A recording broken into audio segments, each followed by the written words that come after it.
Group 2 prelims రాయబోయే విద్యార్థులందరికీ మరోసారి all the best. బాగా ఎగ్జామ్ రాయండి. 45,000 మందిని ఎంపిక చేస్తారు. అధైర్యపడొద్దు. యాక్చువల్గా కట్ ఆఫ్లు వేరు, మీరందరూ అనుకున్నంత కట్ ఆఫ్లు ఏమి ఉండవు. ఎందుకంటే నెగిటివ్ మార్కింగ్లో 50 దాటి రావడం చాలా కష్టం అండి. 2022-23లో గ్రూప్ 1 ఎగ్జామినేషన్ 240 కట్ ఆఫ్ 54. అర్థమైందా? ఇది 150కి ఎంత ఉంటుందో ఆలోచించుకోండి. అలాగే 2018లో 1:15లో తీస్తే కేవలం 6,000 మందిని తీస్తే అప్పుడు కట్ ఆఫ్ ఎంతో తెలుసా? 81. సో పేపర్ టఫ్గా ఇస్తే 50 వస్తే చాలు, మోడరేట్గా వస్తే 55, అలాగే సులభంగా వస్తే 60 లోపే మీ కట్ ఆఫ్ ఉంటుంది. Okay sir. మరి ఈ వీడియోలో నేను మీకు చెప్పాలనుకున్నది ఏంటంటే, ఇండియన్ హిస్టరీ ఏదైతే ఉందో చాలా ఎక్కువ కదా, ఇందులో ఏ టాపిక్స్ని మీరు ఎగ్జామ్ ముందు ఎక్కువగా చూస్తే, మీరు రివిజన్ చేస్తే స్కోర్ ఈజీగా 30కి అవుట్ ఆఫ్ 20 అబౌవ్ చేయొచ్చు. ఏన్సెంట్, మిడివల్ అండ్ మోడర్న్ మూడిట్లో ఏ టాపిక్స్ పైన ఎక్కువగా ఫోకస్ చేస్తే మీకు వస్తుంది. అదేవిధంగా మరి మన సాక్షి ఆధ్వర్యంలో ఫ్రీ టెస్ట్లు కూడా నేను అందిస్తున్నాను. ప్లే స్టోర్లో ఆర్ఎస్ రెడ్డి అని నా పేరుతోనే ఉంటుంది. నేను ఫ్రీ సర్వీస్ చాలా ఎక్కువ ఇస్తున్నాను.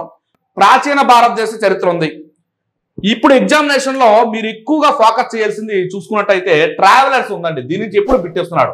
ట్రావెలర్స్ అంటే ఏ విదేశీ యాత్రికుడు భారతదేశానికి ఏ రాజు కాలంలో వచ్చాడు, అతను ఏదైనా గ్రంథం రాశాడా? మెగస్తనీస్ ఇండికా గ్రంథం చంద్రగుప్త మౌర్యుడు. పాహ్యాన్ 2వ చంద్రగుప్త మౌర్యుడు ఓకోకి గ్రంథం. యువాన్ చాంగ్ హర్షవర్ధనుడు 2వ పులకేసి మొదటి నరసింహవర్మ కాలం, అతను సియుకునే గ్రంథం. ఇటువంటివన్నీ కూడా మరి క్రీస్తు 7వ శతాబ్దంలో ఇత్సింగ్ వచ్చాడు. ఇవన్నీ కూడా అలాగే అశోకుని కాలంలో తుస్సప, అశోకుని కాలంలో మరి అశోకుని తండ్రి బిందుసారుడి కాలంలో డైమాకస్. వీళ్ళందరి గురించి కూడా మనం చూసుకోవాలి. గ్రీకు యొక్క రాయబారులు డైమాకస్, తుస్సప కూడా రావడం జరిగింది. ఈ ట్రావెలర్స్ ని బిట్టిస్తున్నాడు.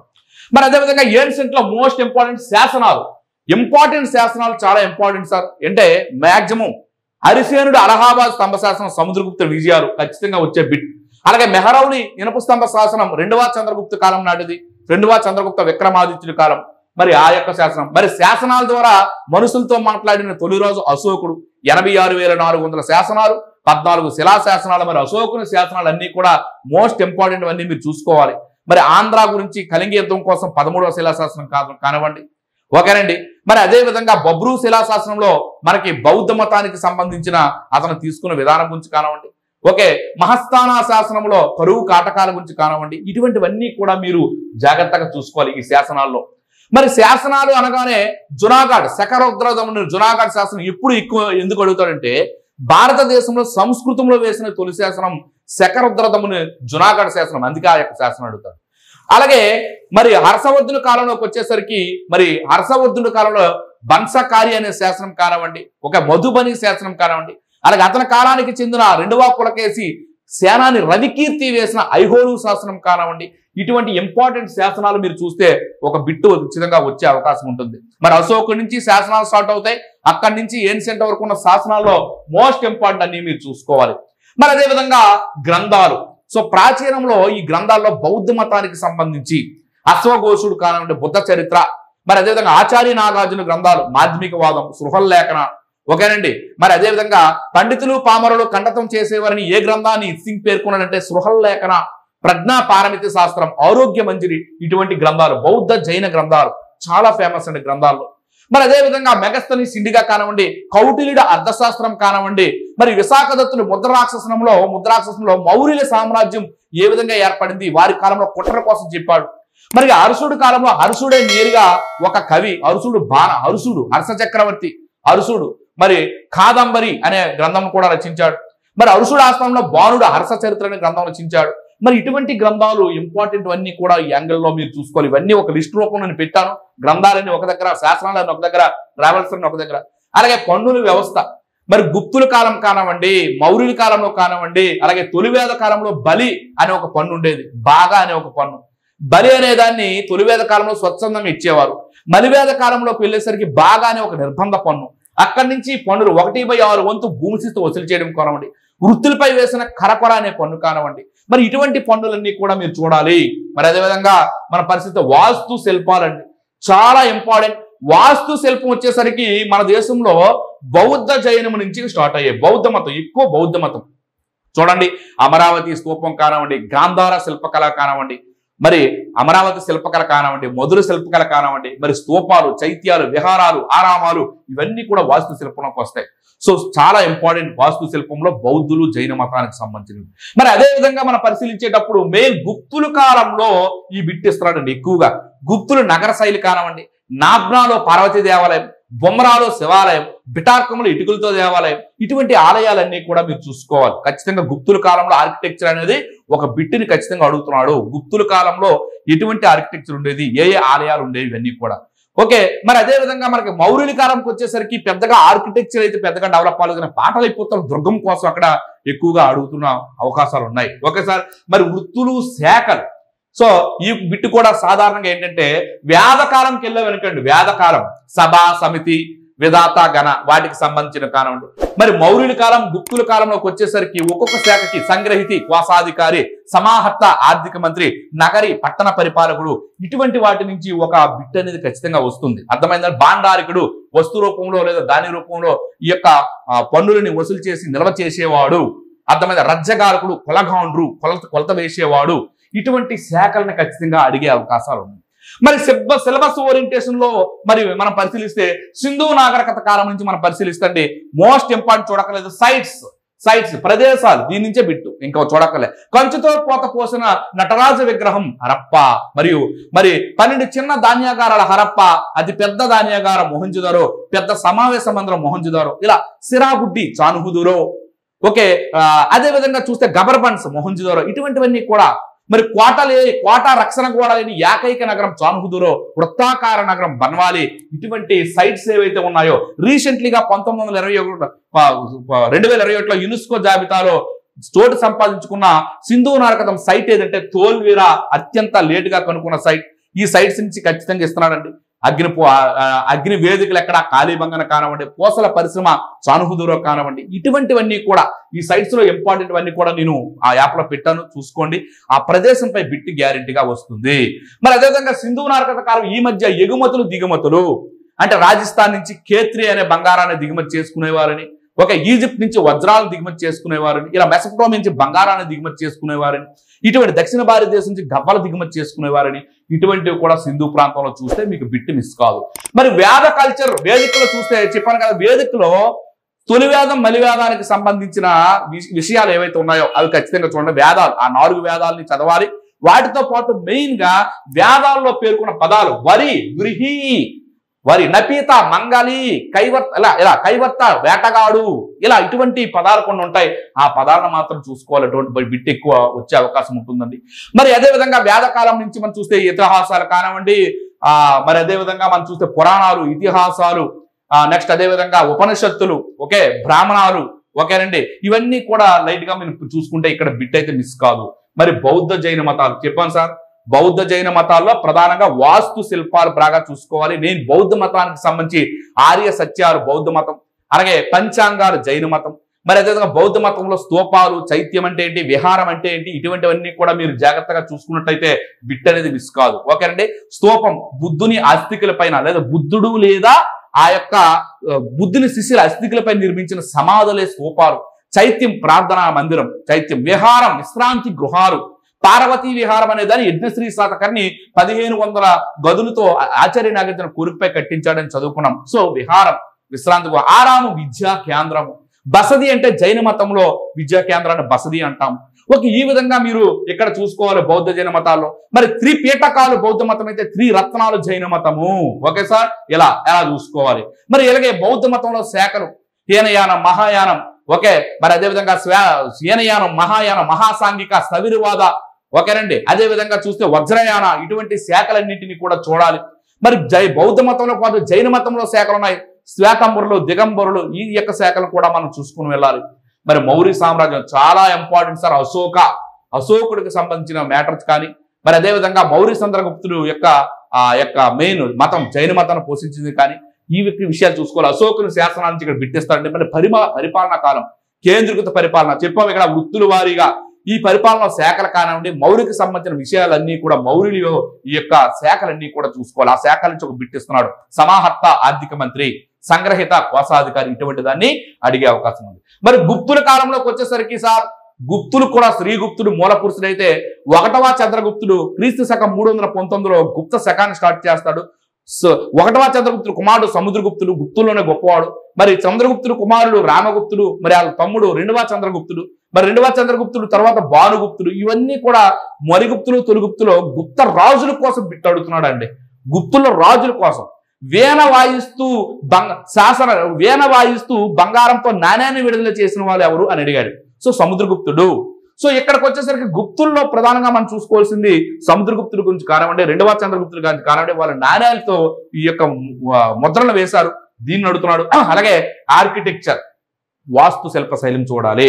ఫైనల్ గా హర్షవర్ధనుడు సార్, హర్షవర్ధనుడు వైదిక మతానికి చెందినవాడైన బౌద్ధ మతాన్ని ఎక్కువ ఆదరించాడు. అందువలన బౌద్ధ మతానికి ఇతను పోషణ కోసం ప్రయోగాలు కనుమదులో ఇతను నిర్వహించిన మహామోక్ష పరిస్థితి కానివ్వండి, ఈ యొక్క చైనా యాత్రికుడైన యువాన్ చాంగ్ను అధ్యక్షుడిగా నియమించింది కానివ్వండి, మరి అరుషుడు గ్రంథాలు కానివ్వండి, ఇవన్నీ కూడా అడుగుతాడు. ఓకే సార్, ఇది ప్రాచీన భారతదేశం. మధ్యయుగంలోకి వచ్చేసరికి చూడండి, మెయిన్ గా వాడు అడిగేది టెంపుల్స్, వాస్తులో దేవాలయాలు, వాస్తు శిల్పులు. తంజావూరులో చోళుల కాలంలో తంజావూరులో రాజరాజేశ్వరు లేదా బృహదీశ్వర ఆలయం కానివ్వండి, అంటే వాస్తు శిల్పులు, ఈ దేవాలయ వాస్తు శిల్పుల గురించి కూడా ఎక్కువగా అడుగుతున్నాడు.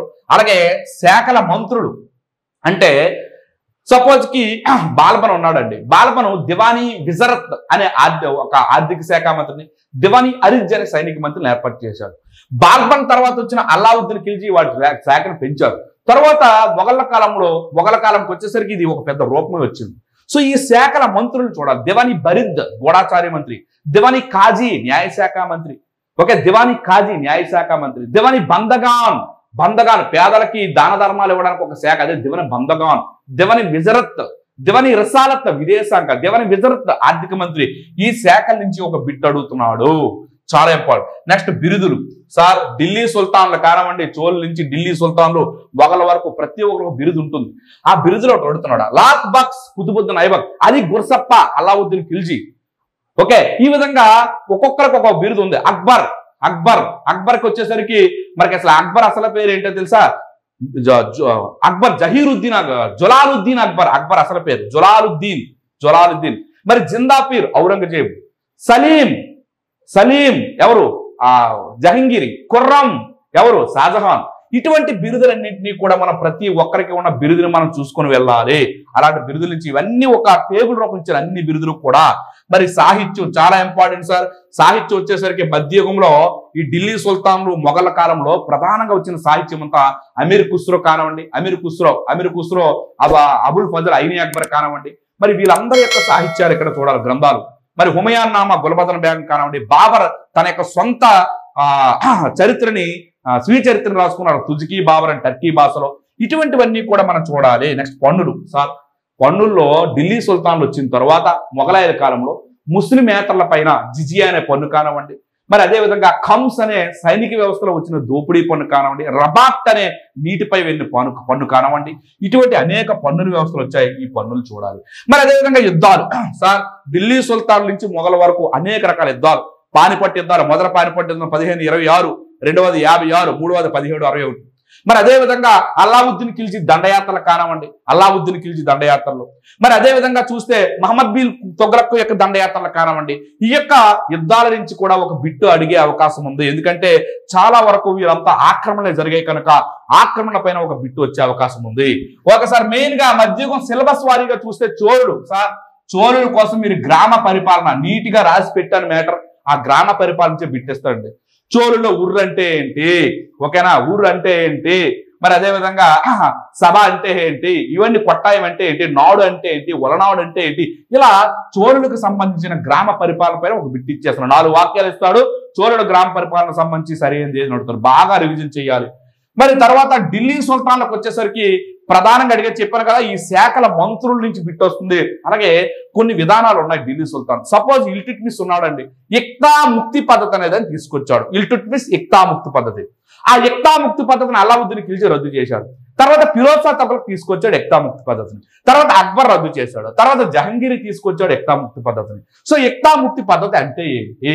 ఒక భూస్వామ్య పద్ధతి. జాగీర్లు ఇస్తారు, ఆ జాగీర్ పైన వాళ్ళు సైన్యాన్ని పోషించి రాజుకు సహాయంగా ఉంటారు. ఇదే ఇక్తా ముక్తి పద్ధతి. ఇలాంటి పద్ధతులు మరి వాస్తు శిల్పం చూడక్కర్లేదు సార్, చాలా ఇంపార్టెంట్. వాస్తు శిల్పాలు ఢిల్లీ సుల్తాన్ కానివ్వండి, మొఘల్ కానివ్వండి, మరి ఈ రోజు కుతుబుద్దీన్ ఐబక్ కుతుబ్ మినార్ నిర్మించాడు, దాన్ని ఇల్టుట్మిస్ పూర్తి చేశాడు.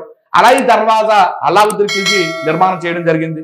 సిరిపట్నం అలావుద్దీన్ ఖిల్జీ, ఆగ్రా పట్నానికి సికిందర్ లోడి. మరి మొఘల్లో చెప్పక్కర్లేదండి, మొఘల్లో అందరూ కూడా ఇబాదత్ ఖానా అక్బర్ 1575లో, మరి 1582లో దీని ఇలాహ మతాన్ని ఏర్పాటు చేశాడు అక్బర్. మరి షాజహాన్కి వచ్చేసరికి ఎర్రకోట కానివ్వండి, నెమల సింహాసనం, దివానీ ఆమ్, ఇవన్నీ కూడా భూతలంపై ఉండే స్వర్గం అది అంటూ ఇదే అని దివానీ ఖాసులో పేర్కోవడం జరిగింది. ఇలా మొఘలులకు సంబంధించి ఎక్కువగా మనం పరిశీలించినట్టయితే వాస్తు శిల్పాలన్నీ కూడా ఒక ఔరంగజేబు తప్ప అందరూ కూడా ఈ యొక్క వాస్తు శిల్పాన్ని ఎక్కువగా పెంపొందించారు. సో ఈ వాస్తు చూడాలి. ఢిల్లీ సుల్తాన్, మొఘలు. ఈ యొక్క వాస్తునే ఇండో సరసైనిక్ శైలి అన్నారు. ఇండో సరసైనిక్ శైలి, పర్షియా ఇటు ఇండియా, హిందూ, ఈ రెండింటిని కలిపితే ఇండియో పర్షియన్ శైలి.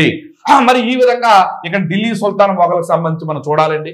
మరి ఢిల్లీ సుల్తాన్, మొఘల్లో ప్రధానంగా సాహిత్యం అమీర్ ఖుస్రో కానివ్వండి, ఇక్కడ మొఘల్లోకి వెళ్ళేసరికి అక్బర్, ఐనీ అక్బర్, బరౌని కానివ్వండి, బదౌని కానివ్వండి, ఓకేనండి, వీరి యొక్క దారాసూక నవల కానివ్వండి, ఇవన్నీ కూడా చాలా జాగ్రత్తగా చూడాలి. నెక్స్ట్ అదే విధంగా భక్తి సూఫీ ఉద్యమాలు ఒక బిట్టి గ్యారంటీ అండి. భక్తి ఉద్యమంలో సుగుణ భక్తి, నిర్గుణ భక్తి ఉన్నారు. అయితే వేరుగా ఎవరు కాదు ఎవరు అయినా అలాగే ఇవ్వకపోవచ్చు, కానీ జనరల్ గా సుగుణ అంటే ఏం లేదండి, దేవుని ఆరాధన చేసి పవిత్రంగా వెళ్ళిన వాళ్ళు భక్తి పరవశంగా వెళ్ళేవారు. నిర్గుణ అంటే ఏంటంటే వీళ్ళు దేవుడు ఒక్కడే నిరంకారిగా ఉంటాడు. మరి అదేవిధంగా నిర్గుణలోకి వచ్చేసరికి తీవ్రవాద భావాలు, వ్యతిరేక భావాలు, ఇటువంటివన్నీ కూడా ఉంటాయి. ఓకే, మరి ఈ భక్తి ఉద్యమకారులు అతను ఎవరు, ఆ యొక్క భక్తి ఉద్యమానికి కారణం ఏంటి, ఆ భక్తి ఉద్యమం ఎప్పుడు ప్రారంభమైంది, ఏ రాష్ట్రం, ఇటువంటివి అడుగుతాడు. సపోజ్ కి హిందువులో భక్తి ఉద్యమం చేసిన తొలి వ్యక్తి ఎవరు, రామానందుడు. భక్తి ఉద్యమ మూల పురుషుడు ఎవరు, విశిష్టాద్వైతం ఎవరండి, రామానుజాచార్యుడు. భక్తి ఉద్యమం ఎవరి నుంచి ప్రారంభమైంది, అద్వైతం, శంకరాచార్యుడు. సో ఇటువంటివన్నీ కూడా భక్తి ఉద్యమంలోను సూఫీ ఉద్యమంలోను కూడా వచ్చే అవకాశాలు ఉంటాయి. ఓకేనండి, మరి ఒక్కొక్క ప్రాంతంలో ఒక్కొక్క భక్తి ఉద్యమం. చైతన్యుడు పశ్చిమ బెంగాల్, అత్యంత భేదాభావం, గౌడపరమైన భక్తి అదంతా కూడా. ఓకేనండి, మరి సూఫీలో తెగలున్నాయి. సూఫీ చిస్తీ తెగ, భారతదేశంలో అత్యంత ఎక్కువ చిస్తీ.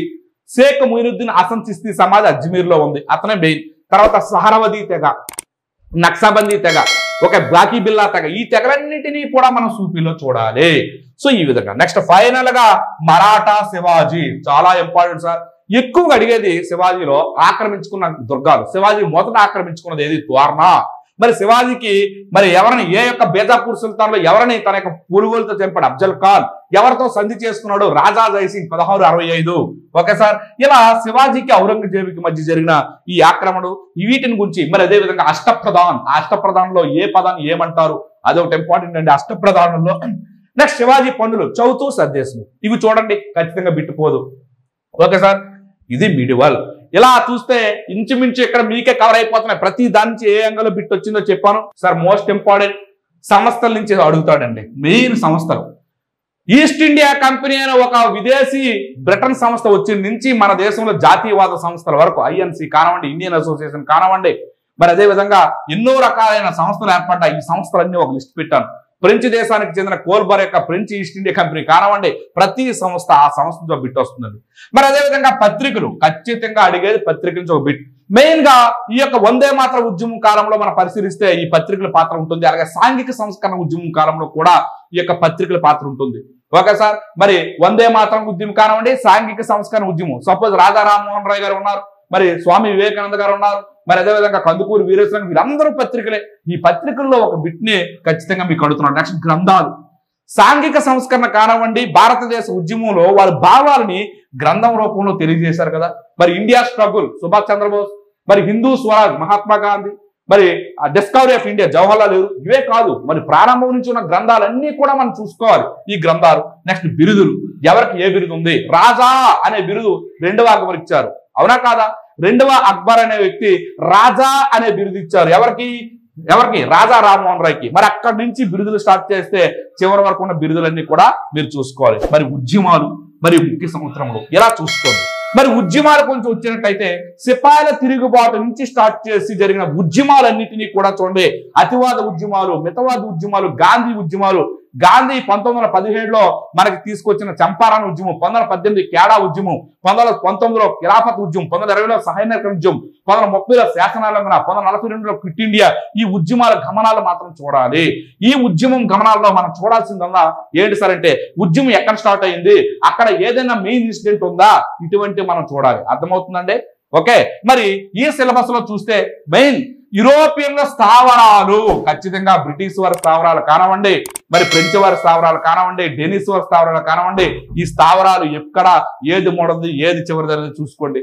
మరి బ్రిటిష్ ఆక్రమణ మద్రాసు ఆక్రమణ నుంచి స్టార్ట్ అవుతుంది. మద్రాసు, బెంగాలు, మరి మైసూరు, తర్వాత మరాఠా, తర్వాత పంజాబ్, తర్వాత చివరిగా 1850లో ఔద్. ఈ ఆక్రమణలన్నీ కూడా ఏ గవర్నర్ జనరల్ చేశాడు, అటువైపు ఎవరు, ఇటువైపు ఎవరు. సపోజ్ కి ఈ యొక్క మైసూరు ఆక్రమణ ఉంది, మైసూరులో 4 యుద్ధాలు ఉన్నాయి. ఆ 4 యుద్ధాల్లో ఎవరెవరు గవర్నర్ జనరల్ గా ఉన్నారు, ఏ సంవత్సరాలు జరిగాయి, ఏ ఒప్పందం ద్వారా ముగిశాయి, ఇది బ్రిటిష్ ఆక్రమణ చూడాలి.